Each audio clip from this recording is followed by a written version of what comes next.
Experiencing issues paying your Xfinity bill through the app? The most common culprit is an outdated payment method. Open the Xfinity app and navigate to your account settings. Verify that your card's expiration date and CVV are correct and up to date.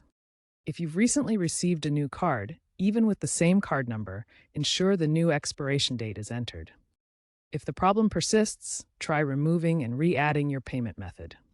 Also, be aware of potential bank-side blocks. Contact your bank to ensure there are no fraud alerts or holds on your card.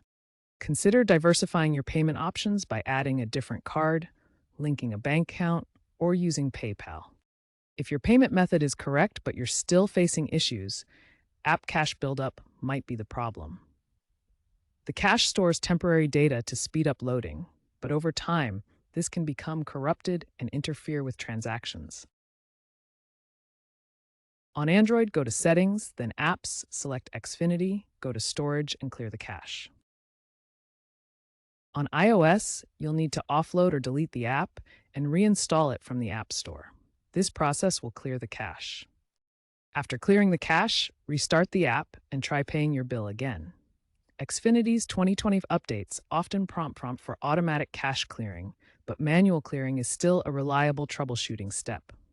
Keep your app updated to the latest version to benefit from improved caching algorithms and proactive issue resolution features.